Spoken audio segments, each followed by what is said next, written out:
Olá, começa agora o Mais Esportes. Estou no ginásio do Taquaral e o meu convidado de hoje já foi campeão aqui. Bom, aqui e em inúmeros ginásios, porque ele já foi 6 vezes campeão da Superliga Masculina de Vôlei, já conquistou Campeonato Catarinense, Campeonato Carioca, Campeonato Paulista, com a camisa da Seleção Brasileira, campeão da Liga Mundial, tem 2 medalhas olímpicas. Lucão, central do Vôlei Renata, muito obrigado pela disponibilidade do seu tempo com o Mais Esportes aqui da TV Câmara Campinas. E antes da gente falar sobre a sua carreira, como é que você está de saúde? Porque a gente tinha combinado essa entrevista há 2 semanas e você pegou Covid-19, então como que você está? Primeiro, obrigado vocês pela oportunidade, é sempre bacana poder trocar uma ideia sobre esporte, poder levar um pouco da nossa história aí para as pessoas. Eu praticamente não tive sintomas, né? Eu testei porque minha esposa acabou dando positivo, então como a gente estava no ambiente familiar, todo mundo convivendo junto ali, foi por precaução mesmo e acabou que eu também fui contaminado, não só eu, como meus 2 filhos, a babá que mora lá em casa também, mas graças a Deus estava todo mundo vacinado, então todo mundo passou sem problema nenhum. Lucão, na minha abertura eu citei alguns títulos, falei um pouco sobre a sua carreira. Você consegue ter noção de tudo que você já conquistou, seja no fim de uma temporada, seja durante um fim de semana, ou a ficha realmente só cai depois quando parar de jogar? Você faz essa análise da sua carreira? Eu acho que os títulos eles são importantes, claro que a gente guarda na memória, tem todas as medalhinhas bonitinho, guardadinhos, troféuzinhos também em casa. Mas a gente vive um dia após o outro, né? Não adianta de nada ter conquistado todas essas medalhas, ter todos esses títulos, se a gente não tiver condições e capacidade de conquistar os próximos, né? Porque isso fica na história. Então eu não sou muito apegado a isso, eu já conquistei, eu tenho, eu não. Eu sempre quero conquistar o próximo. Eu acho que isso faz muito com que eu me dedique mais, que eu esteja todo dia me empenhando em treinamento, buscando estar o meu melhor, porque o próximo título para mim sempre foi mais importante. Isso não é demagogia nem nada, realmente eu sempre pensei assim. Tanto que no começo da minha carreira, quem ficava com as medalhas sempre foi meu pai e minha mãe, eu não tenho nenhuma comigo, entendeu? Porque eles dão mais o valor, tem mais valor sentimental por isso do que eu. Eu realmente dou para o que vai vir a seguir. Era isso que eu ia te perguntar. O que te motiva? Você está com 35 anos. Você tem objetivo, você sonha, essa Superliga que você está disputando agora é sempre um grande desafio? Eu acho que, em primeiro lugar, mudanças na carreira de um atleta sempre é bacana. Então, eu sempre fiquei 2, 3 anos num clube, depois acabava trocando. E sempre que você chega num clube novo, como eu cheguei agora aqui no Renata, a gente tem vontade de crescer, a gente tem vontade de mostrar naquele clube novo, tem vontade de fazer com que aquele clube se torne vitorioso também, ou continue sendo vitorioso. Então tudo isso são coisas que vão te alimentando, fazendo com que você se dedique e faça com que esteja 100% dentro de quadra, entendeu? Então eu levo muito para esse lado, que o novo ele te tira da zona de conforto, e sempre que você consegue sair da zona de conforto, você tem que continuar mostrando, trabalhando, porque é uma coisa nova. Então tudo isso vai me dando gás aí para que eu siga sempre estando bem dentro de quadra. E sobre esse lado novo a gente vai conversar já já, não sei se é bom, não sei se é ruim, mas já jogou em bastante clube, então a gente vai falar um pouquinho sobre essa instabilidade que vive o vôlei, sempre procurando, né? Será que na próxima temporada vai continuar a equipe? Então a gente vai falar um pouquinho sobre isso também. Antes, você nasceu em Colinas, no Rio Grande do Sul. Do Rio Grande do Sul. E é um estado que sempre revelou muitos atletas, né? O Renan Dalzotto, o Paulão, o André Heller, que hoje coordena aqui o Vôlei Renata, tem a Fernanda Garay no vôlei feminino. Você acha que é algo cultural, existe um incentivo? Por que é um estado que forma muitos atletas? Em primeiro lugar, a nossa colonização lá no sul, ela é basicamente alemã e italiana, né? Então a gente tem nesse sangue já termos de genética, de estatura, o que hoje em dia no voleibol ele é muito interessante. Se tu for pegar os grandes jogadores da história, tirando o Renan, que era um ponteiro, mas você pega Paulão era central, Gustavo era central, o André Heller era central, eu sou central, então a gente tem esse lado de estatura. Aí você pega o Murilo, que depois foi um cara habilidoso também, era um ponteiro, mas mesmo assim com estatura elevada, então acho que isso ajuda bastante. E a formação de base no Rio Grande do Sul, por ter bastante matéria-prima, nesse esporte sempre foi muito bem. Sempre tiveram bastantes clubes apostando em categoria de base.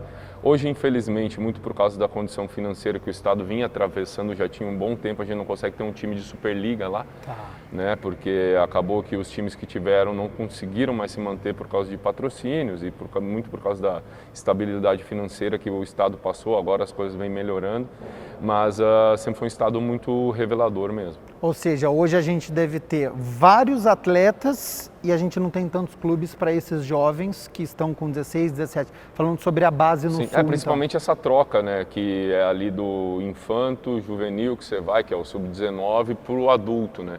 Então chega na parte juvenil, o pessoal está tendo que sair mesmo do estado para procurar alguma coisa de mais profissional. Quando que surgiu o seu interesse por o voleibol e você chegou a disputar outras modalidades? O vôlei foi meu último esporte, cara. Eu joguei futsal, eu era goleiro de futsal, depois com isso comecei a jogar basquete também com 13 anos. E eu fui bolsista numa escola por causa do basquete. Só que na metade da primeira temporada do ensino médio, o time de basquete não conseguiu patrocínio para jogar o estadual e acabou que o time foi se desmantelando, assim. E eu precisava manter a bolsa de estudos na escola de qualquer jeito, porque meus pais não tinham condições financeiras de pagar um estudo particular. E foi com isso que o diretor na época ofereceu, tem o vôlei e tem o atletismo.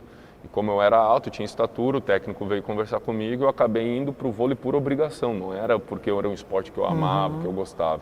Isso veio acontecer depois. E as coisas foram acontecendo que no primeiro ano eu já fui para a seleção estadual, gaúcha, com 2 anos e meio de vôlei eu já fui convocado para a seleção brasileira infanto para fazer uma peneira. Então as coisas foram acontecendo bem rápidas assim e acabou que eu juntei o útil ao agradável. Um esporte que foi me dando opções de estudo, opção de tentar fazer uma faculdade, como um esporte onde eu me apaixonei e financeiramente começou a me sustentar. Então as coisas se encaixaram mais ou menos ao mesmo tempo, assim. Mas nessa época que você era adolescente, você tinha este desejo de ser esportista e só não sabia qual esporte? Ou era um hobby e as coisas foram acontecendo? Eu usava o esporte para bancar meu estudo, né? Eu sempre, na parte de casa, sempre tinha meu pai que puxava para o lado do esporte e minha mãe para o lado do estudo. Então tinha um casamento perfeito ali. Eu não podia nem relaxar tanto num lado, nem tanto do outro. Eu pensava em jogar basquete porque era um esporte que realmente eu gostava, que eu ia bem, eu mesmo não tendo na região, tipo assim, um time forte de basquete, eu consegui sair para outros lugares, capital e coisa, então eu poderia ter tido um futuro no basquete se eu quisesse ter jogado. Mas sempre com a finalidade de tentar me usar para pagar uma escola e depois pagar uma faculdade eu consegui me formar porque meus pais realmente não tinham condições. E acompanha basquete até hoje ou largou o basquete? Acompanho, principalmente NBA, agora vai começar a chegar para os playoffs, o pau lá começa a quebrar, começa a ficar interessante. Isso é legal mesmo. Ô Lucão, se a minha pesquisa está certa, você atuou em mais de 10 cidades, em inúmeros estados, tem uma experiência na Itália também. Essas mudanças, elas aconteceram única e exclusivamente profissionais, então visando sempre o melhor clube. Elas aconteceram também de uma forma financeira ou a parte cultural é interessante também? Você analisa, essa cidade é interessante, esse estado, vou para a Itália, quero conhecer uma outra cultura. Quando você decide mudar de clube, o que está no seu caminho? Qual que é o seu radar? Que nem, eu acho que tu colocou muito bem ali atrás. Infelizmente no voleibol a gente não tem estrutura de clube como existe no futebol, entendeu? São poucos. A gente pode dizer hoje que o Vôlei Renata é um clube porque já tem uma estabilidade de 10, 12 anos que possui projeto. Então, independente da quantidade financeira que vier de aporte de patrocinador, o time vai existir, talvez mais forte ou mais fraco, como funciona nos clubes de futebol. Depende muito do orçamento que você consegue para a temporada, mas é muito difícil o clube acabar, como acontece com Minas, como acontece, quem mais? O Sada se tornou um clube forte que já tem bastante tempo, mas no Brasil a gente não tem isso. Ao contrário da Itália, que os clubes existem já há 20, 30 anos e tem a variação do patrocínio que entra ou não, entendeu? E eu sempre fui indo conforme, em primeiro lugar, um lugar que eu gosto de jogar, que eu analiso que agora, claro, que para minha família vai estar bem estabelecida, claro que tem que ter o lado financeiro também, que a gente não pode abrir mão, ainda mais eu que estou indo para um final de carreira, então a gente tem que tentar fazer um pé de meia aí para depois buscar uma nova profissão. Porque no vôlei não tem como se aposentar igual futebol, não vou fazer mais nada da vida depois. E em termos de estrutura do clube também, eu acho que o clube tem que te dar uma estrutura mínima para tu conseguir estar bem dentro de quadra, não sofrer com lesões, eu acho que isso ajuda bastante nas escolhas. Mas se for pegar dos times que eu jogava e que eu saí, Eu acho que não tem mais nenhum em pé agora, até hoje, tirando, aqui no Brasil, tirando Modena na Itália, mas tirando o SESI, assim, que ainda mantém, que teve uma queda muito brusca em termos de orçamento, né? Tá. Nesses últimos 3 anos, tirando esses, os clubes principalmente foram acabando, né? Devido ao patrocínio. Ô Lucão, sempre quando eu entrevisto alguém do vôlei, o Horácio de Léo, o Marcos Pacheco, o Rodriguinho, que já foi levantador aqui do Vôlei Renata, eu faço essa pergunta porque eu acho curioso e gosto de ver a visão que vocês têm. Qual que é a sua opinião de clubes de futebol que também possuem uma equipe de vôlei? Você citou o Cruzeiro, a gente sabe que tem o SADA, mas para o torcedor, ele está vendo o escudo do clube dele, o ginásio lota, aquela torcida do futebol automaticamente já entra no clube. Na Superliga Feminina, a gente tem o Fluminense, que também já pega a torcida do clube de futebol. Você vê com bons olhos clubes de futebol chegando ao vôlei. Você fica naquela instabilidade da primeira crise do time de futebol, porque sempre vai existir essa parte financeira, o primeiro corte aconteceu isso com o Flamengo. Como é que você vê a presença de clubes de futebol que já vem uma torcida, mas a instabilidade de na primeira crise é ele que vai cortar? Eu acho muito bacana a história do Cruzeiro, assim, eu acho que é um patrocinador completamente separado fora do clube de futebol, não tem a ver com o orçamento do futebol, não precisa utilizar, só que ao mesmo tempo eles conseguem utilizar a estrutura e a parte de camiseta, de fardamento, né, que a gente fala. Então consegue ter um meio termo muito bacana quanto a isso e ao mesmo tempo você tem o fomento de uma torcida que carrega por trás. A torcida do futebol, principalmente em termos de torcida organizada, é muito diferente da do vôlei. O vôlei é um ambiente mais familiar, onde você vem com o teu filho, fica sentado. É muito difícil você ver discussão, briga, xingamento, as torcidas até ficam uma do lado da outra e não tem problema algum quanto a isso. Então esse sempre foi meu maior medo, que as coisas começassem a se inverter por esse lado, que não fosse mais esse ambiente familiar que é gostoso, claro que encrenca, discussão, essas coisas vão acontecer, que é normal porque todo mundo quer ganhar, mas até o ponto de chegar, que nem acontece muitas vezes no futebol, diminuiu bastante já, mas que ainda acontece, que essa parte de enfrentamento, de torcida, é essa parte que me preocupava, mas se isso não acontecer, eu acho que tudo que vier para o voleibol hoje em dia, a gente tem que abraçar, porque o voleibol realmente ele está muito carente. Cada ano que a gente passa, a estabilidade está maior, porque a gente depende basicamente da estrutura econômica do país, entendeu? E o primeiro lado que tem corte é do lado de marketing. Quem sofre com marketing, querendo ou não, é o esporte. De quando você iniciou para hoje, qual que é a maior evolução que você viu dentro do vôlei masculino? Algo que você tem que se adaptar, que hoje você pensa e fala, olha, esse esporte mudou bastante. Eu acho que eu já peguei uma transformação que foi na velocidade do voleibol, né? Claro que a estatura mudou bastante, eu acredito que cada vez mais o vôlei tem roubado atletas que iriam para o basquete, porque o vôlei em si está em alta hoje em dia, o que era o basquete lá em 90, 92, até ganhar a medalha olímpica do vôlei. Eu acredito que hoje em dia o vôlei consegue roubar essa estatura um pouco do basquete, mas eu acho que a velocidade foi o mais difícil de se adaptar, assim.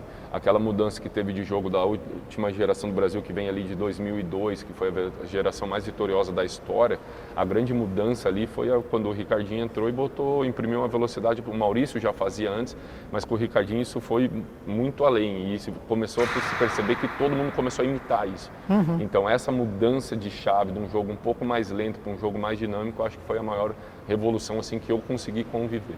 E você vê um limite nessa velocidade ou nessa força física excessiva? Porque falam muito que era muito técnico antes, agora é pancadaria, agora é bola mais forte, agora é bola... Tem uma hora que você fala assim, bom, chega e a gente precisa equilibrar um pouco da técnica e dessa velocidade, dessa força física? Eu acho que já chegou num limite, porque não chegou num padrão onde se tu aumentar muito a velocidade, você acaba perdendo qualidade técnica no gesto que você faz, você não tem aquele autocontrole 100% do que você vai fazer. Então você vê alguns jogadores batendo uma bola muito acima da velocidade dos outros, mas são pouquíssimos que fazem isso. Aquela velocidade que eu falei que foi de mudança, eu acho que se chegou numa estabilidade e ficou naquilo ali, não vai mudar e não vai ficar mais rápido, porque senão fica inviável até para os próprios atletas conseguirem fazer os certos movimentos que eles fariam, entendeu? Hoje, quando você pega o Brasil comparado com outros países, com França, com Bulgária, com Rússia, o nível técnico do Brasil, tem países que estão acima tecnicamente da seleção, Eu acho que tá um muito ciclo... Igual. Não, eu acho que está muito igual, isso provou na Olimpíada agora, que foi pegar a Argentina, ganhou da gente, perdeu para a Rússia, que ganhou dos Estados Unidos, que, sabe, é uma salada de fruta, assim. Hoje em dia a gente tem pelo menos 6, 7 equipes que estão no mesmo nível. E aí você pega, no início da Olimpíada, eu lembro, os Estados Unidos fez o primeiro jogo, pedalou, não sei o que, todo mundo falou, nossa, candidato ao título, nem classificou. Entendeu? A Polônia, que tinha feito a final da VNL com a gente, estava jogando absurdamente bem, caiu fora das quartas de final. Entendeu? A França, que quase não classificou, foi no perrengue, chegou na final ganhando a Rússia, que vinha jogando muito bem todos os jogos. Então tudo isso demonstra que o voleibol hoje está num equilíbrio absurdo, não só de qualidade técnica, como de qualidade física, de velocidade de jogo. Está tudo muito parecido, porque todo mundo tem acesso a tudo hoje. Como aquele time joga, o que aquele time faz, qual é a preparação física, qual é a suplementação, qual é o tipo de treinamento de quadra. Então tudo isso acabou meio que globalizando o voleibol e transformando num esporte muito parecido em todos os países. Acabou equilibrando, então, que para o telespectador é bom, porque a gente vê um nível alto, mas aquela hegemonia da seleção brasileira que a gente tinha... Nunca mais vai existir. E nunca mais vai existir. A não ser que surja uma geração que seja muito fora do comum, mas é muito difícil. Lucão, eu vi uma entrevista que você deu recentemente para o Duda Garbi e você fez algumas críticas às empresas jornalísticas que não são especializadas em vôlei. Você falou muito que fica no futebol e no vôlei, infelizmente, a gente não tem. Para o crescimento do vôlei, você acha que deveria ter uma TV aberta? Você acha que deveria haver um interesse maior? Você acha que isso pode começar também pela população, uma cobrança? O que você acha que deve acontecer para o vôlei crescer? Em primeiro lugar, o voleibol tem que saber se vender, né? A gente tem um esporte atrativo, mas eu acho que falta um pouco dessa carência de vender bem o voleibol, de como ele funciona. O voleibol, para quem não joga voleibol, às vezes pode achar que é só um ponto, não sei o que, mas é um esporte extremamente complexo para quem joga, para quem estuda, para quem está por trás. E isso às vezes deixa as pessoas um pouco de lado. Então, saber entregar, saber imaginar. Aquele dia, a minha maior crítica foi, ele perguntou, pô, mas você lê as coisas que fala de fazer? Eu não leio, porque a gente não tem uma imprensa especializada que vai analisar o jogo. Ele simplesmente fala, o cara fez tantos pontos, o outro fez tanto pronto e acabou. Entendeu? Não existe aquele negócio, ó, nesse set aconteceu isso, tantos erros de bloqueio, foi por isso que a equipe ganhou, foi por aquilo que a equipe ganhou. Então, nesse ponto, a minha crítica de a gente não ter uma imprensa especializada que explica como funciona mesmo o voleibol. E não sei se teria acesso hoje, mas é uma coisa que a gente poderia começar mudando, entrando para as pessoas cada vez entender mais o voleibol e pegar mais apreço por isso. Por exemplo, futebol americano é um esporte extremamente complexo de entender. Só que é uma coisa que foi colocada na cultura do americano com o tempo e foi todo mundo se apaixonando. Hoje é o esporte mais assistido lá. Entendeu? Então, essas coisas eu vejo. E sim, eu não falo só do voleibol que não tem abertura na TV aberta, mas o esporte em si não tem. E aí chega na época de Olimpíada, todo mundo fala, poxa, mas tem que incentivar mais, tem que... Só que é só na época da Olimpíada. E os 4 anos antes, que as pessoas estão sofrendo, os caras estão mendigando para conseguir patrocinador, para conseguir treinar, estão fazendo post para conseguir uma academia, o outro construindo academia em casa, sabe? Na época de Olimpíada, que o cara chegou lá, conseguiu uma medalha, é muito legal aplaudir. Mas e todos aqueles 4 anos que vieram antes? Por que não ter esse apoio? Por que não tem esse incentivo? Claro que é tudo lucro hoje em dia, sabe? E a gente entende isso também. Mas não glamorizar o perrengue também, né? Porque eu vi isso, olha que legal, ele num terreno baldio, não é nada legal. Não é assim que funciona, não é legal ele estar lá. O legal seria ele estar tendo a melhor estrutura do mundo, porque se ele tivesse talvez a melhor estrutura do mundo, ele teria alcançado um objetivo muito maior. Claro. Essa é a questão. E isso parte muito do quê? Da mídia que esse cara vai ter, tanto que dá 2 meses depois da Olimpíada está esquecido. Ninguém mais toca no assunto, ninguém mais vai fazer uma matéria, ninguém mais vai buscar como é que a pessoa está. Entendeu? Então todo esse lado de entendimento que a imprensa fala, glamoriza, que o cara estava lá, não sei o quê, fala, não, mas a gente tem que mudar as coisas, só que nunca muda. Entendeu? Na grande maioria das vezes até está piorando, que cada vez estão afastando mais esse esporte. A gente sabe que o futebol é o que dá dinheiro, o futebol é o que dá audiência, futebol. Só que, cara, o vôlei é um esporte que tem seu espaço na mídia. E eu acho que poderia ser melhor aproveitar.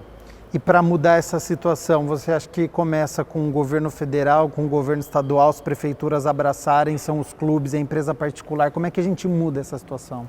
Eu sou um pouco fora do Estado ficar se metendo quanto a essas coisas, porque eu tive várias experiências com alguns lugares que tinha prefeitura envolvido E a gente sabe como funciona. Em ano político é uma coisa legal. Depois que troca o prefeito, e aquele prefeito fala, não, o vôlei, por exemplo, Taubaté, o voleibol era a marca do outro prefeito, agora eu não quero mais colocar. Acaba encerra o time, tchau, encerra o projeto.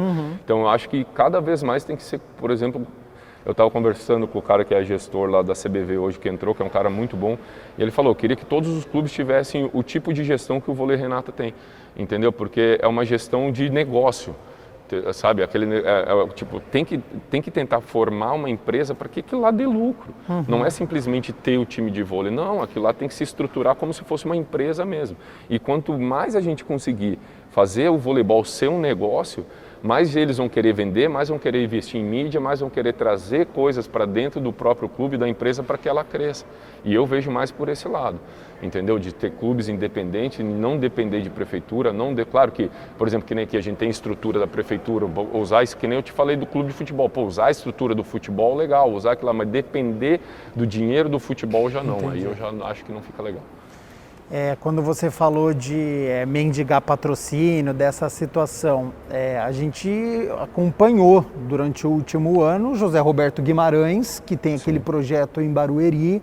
Ele deu uma entrevista falando, olha, eu coloco o dinheiro do meu bolso, eu não sei quanto tempo mais vai aguentar essa situação. Fechou com 2 patrocinadores em dezembro do ano passado, então a equipe de Barueri segue na Superliga Feminina de Vôlei. A diferença hoje está muito grande da Superliga Masculina para a Superliga Feminina, você acompanha também, causa preocupação quando você vê um tricampeão olímpico como José Roberto Guimarães necessitando de patrocínio para ficar com uma equipe na primeira divisão? Mas tá tudo assim, a gente tem já na Superliga Masculina, de novo, atraso de salário, clubes que não estão pagando, clubes que não têm dinheiro nem para viajar, entendeu? Isso, isso mostra tudo como o voleibol ele ainda é amador nesse tipo de negócio e como precisa ter uma mudança em termos de estatuto quanto isso, entendeu? Que é uma coisa que existe no mundo inteiro. Tá, e aí, você tem o clube, você tem que eles chamam fair play financeiro. Na Itália existe uma assinatura em dezembro, se o clube em dezembro não estiver acertando, ele já não joga, entendeu? Esse tipo de negócio é muito fácil você, não, consegui uma estrutura, vou trazer a galera para jogar, se eu conseguir financeiramente eu vou pagar, senão eles que se ferram. Isso aconteceu com vários clubes no Brasil durante muito tempo. Agora com o fair play está acontecendo um pouco menos, mas você falou do Zé, mas o próprio Bernardo já deixou de receber salário para pagar as meninas lá, na época era o Rexona, nem era o Rexona, depois que saiu o Rexona ali quando era do Flamengo. Então ele tirou o salário dele para pagar as meninas, entendeu? Então isso acontece com tudo. O Taubaté, a gente foi campeão da Superliga no passado, esse ano acabou, entendeu? Então tudo isso mostra o quanto o voleibol ele ainda é amador nesse lado de se estruturar, de ter uma paciência para crescer. Muitas vezes os prefeitos, as prefeituras que montam um time, eles querem já montar um time para ser campeão.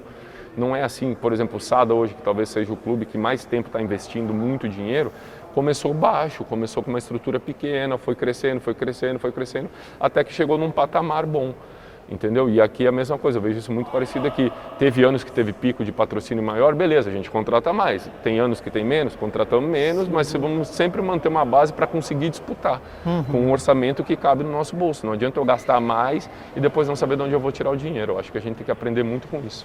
Ou seja, é tão difícil conquistar resultado no vôlei, às vezes você conquista resultado e pode ser que não seja suficiente. Exato. Pode ser que não seja suficiente porque, querendo ou não, nossa economia não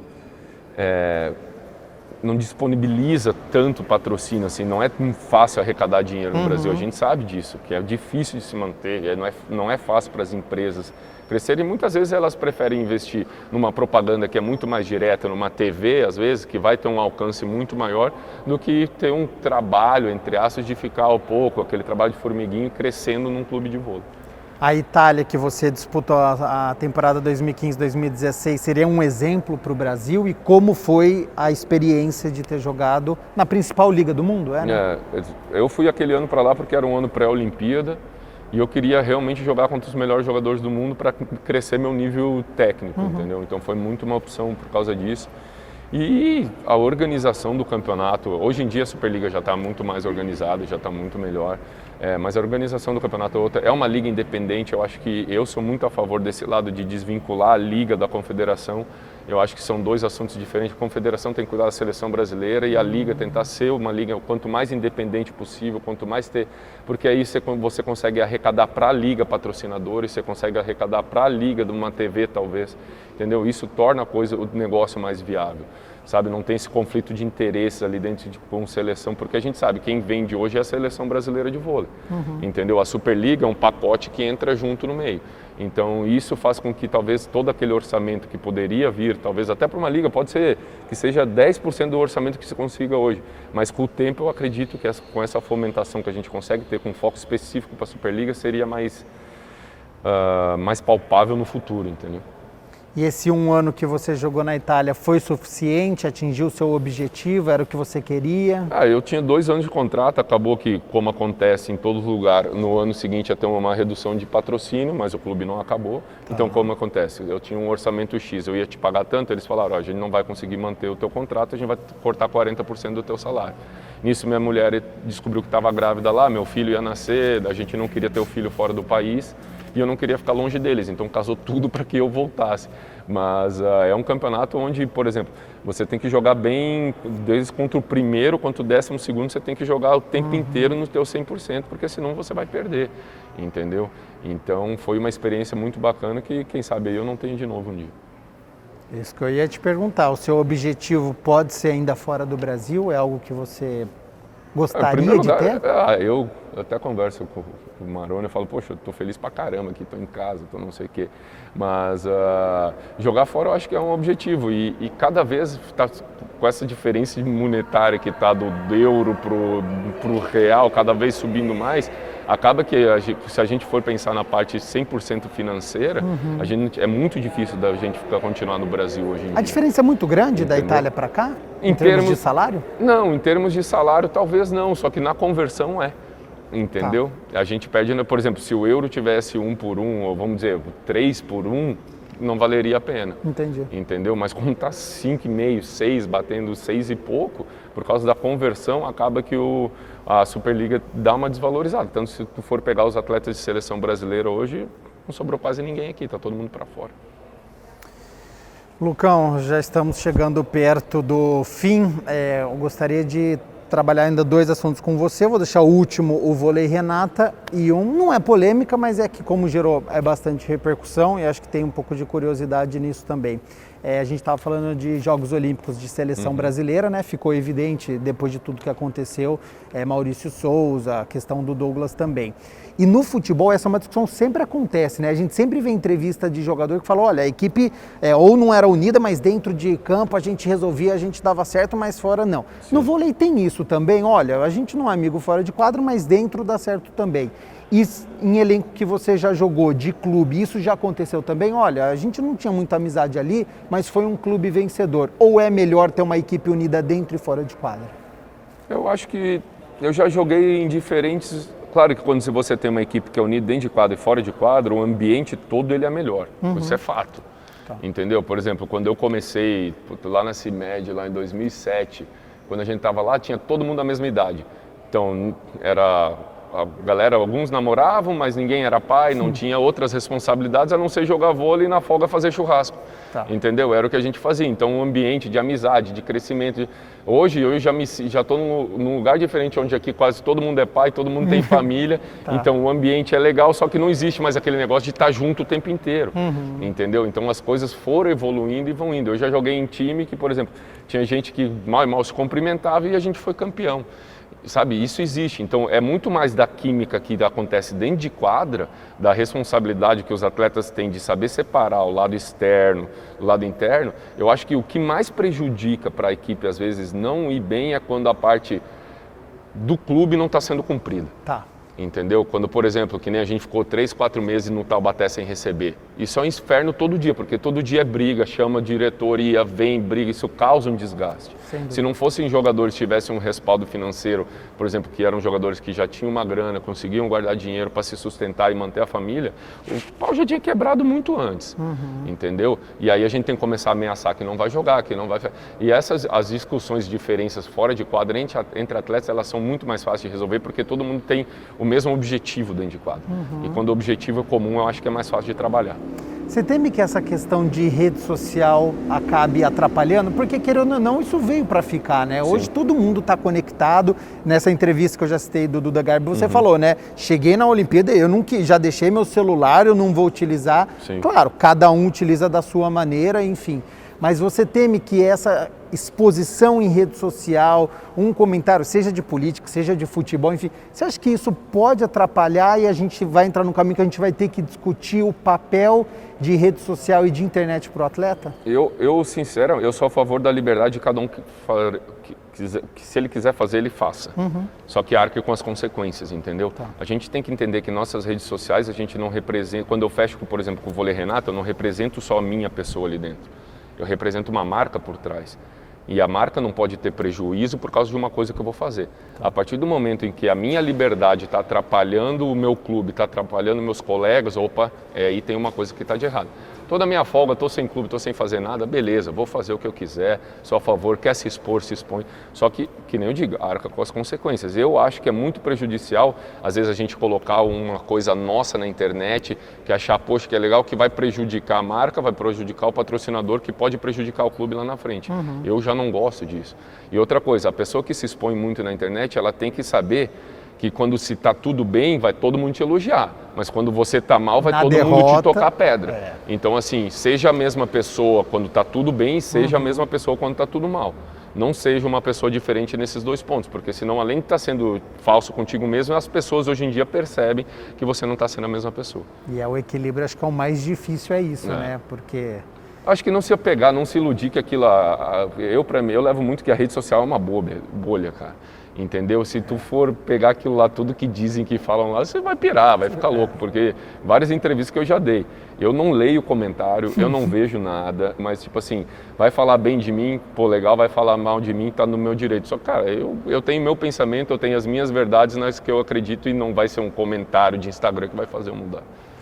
Lucão, você chega aqui em Campinas, Vôlei Renata, já conquista um título paulista, esperado, objetivo... Esperado. O time foi montado para disputar título, foi montado para brigar com os grandes. Eu acho que esse é o nosso papel esse ano. Foi um título difícil, a gente apanhou nos dois, semifinal perdeu fora, depois a final perdeu fora, foram os dois jogos foram no Golden Set, mas eu acho que esse é o objetivo, que é o brinco. Não importa como vai ser a vitória, mas tem que ter a vitória, né? A vitória tem que vir. E aí chega a Superliga masculina, é um outro patamar, nessa briga com o Cruzeiro. Minas também. Minas vem muito forte também. Como é que você analisa o Vôlei Renata nesse cenário nacional? A gente sofreu bastante, pelo menos no início, com lesões, depois Covid, e acabou que a gente, por ter um grupo um pouco mais reduzido, a gente não conseguiu ainda dar um foco tão grande em treinamento quanto a gente precisava para o grupo crescer. E uma coisa é fato, quando a gente conseguiu ter pelo menos ali 80%, 90% do grupo, nosso grupo cresceu, nosso grupo conseguiu jogar bem, a gente conseguiu 8, 9 vitórias consecutivas, coisa que foi importante para a gente ficar em terceiro na primeira fase da classificação. Então eu vejo muito nisso, a gente tem um grupo que, se tiver 100%, que se tiver conseguindo treinar bem, com tempo para treinamento, com tempo para encaixar as peças, a gente tem chance de brigar com todo mundo, porque se for pegar contra o Minas, contra o Sada, estavam faltando jogadores que são essenciais e a gente conseguiu fazer jogos parelhos lá em cima, entendeu? Então eu tenho quase certeza que quando a nossa equipe estiver completa, a gente vai incomodar bastante. Para a gente poder encerrar os 35 anos, a aposentadoria está muito longe? Não depende de mim, quer dizer, não depende de mim, Lucas, depende de mim físico, né? Eu acho que enquanto o corpo aguentar? Enquanto o corpo aguentar, eu vou embora, porque é o que eu sei fazer, é o que eu amo fazer, é o que me deu tudo na minha vida, desde parte financeira, desde títulos, desde fama, entre aspas, que a gente tem. Então, eu não gosto da fama, então essa parte eu poderia deixar para o lado, mas eu acho que tudo que eu tenho eu devo ao voleibol. Enquanto eu conseguir estar dentro de quadra fazendo isso, é a maior alegria da minha vida. E parou de jogar, treinador, alguma função? Vamos ver, eu gosto bastante desse lado de estudo, eu aprendi a gostar, não gostava no começo, não estudava nada, não via, e aí depois a gente vai ficando mais velho, vai amadurecendo, vai vendo o quanto é importante esse lado também extra quadra de estudo, de trazer e de entender o vôlei, o quanto a gente pode ajudar a equipe nisso. Eu acho que a gente vai amadurecendo e eu acabei gostando. Vamos ver mais para frente aí se tem como, mas provavelmente alguma história no voleibol aí vai continuar. Lucão, central do Vôlei Renata, muito obrigado novamente pela disponibilidade do seu tempo. Passou muito rápido, boa sorte na sua trajetória aqui em Campinas, que você possa ficar mais temporadas o suficiente, porque a gente sabe que ginásio lota é importante para quem vem assistir, para as categorias de base. Você é um jogador que todo mundo se espelha. Então fiquei muito feliz de poder te entrevistar. Já faço o convite aqui para uma próxima oportunidade para a gente poder voltar a conversar mais sobre voleibol, sobre tática. Não encostou na bola, mas foi bem, fez ali o corta-luz. Então agradeço o seu tempo e até uma próxima. Obrigado vocês, obrigado pela oportunidade, contar um pouquinho da minha história aí. Se Deus quiser, a gente vai continuar por muito tempo aqui ainda. Aí de Colinas para o Mundo, Lucão. E aí você aí de casa, também agradeço a sua companhia, a sua audiência. Continue aqui na TV Câmara Campinas e até a próxima. Tchau, tchau.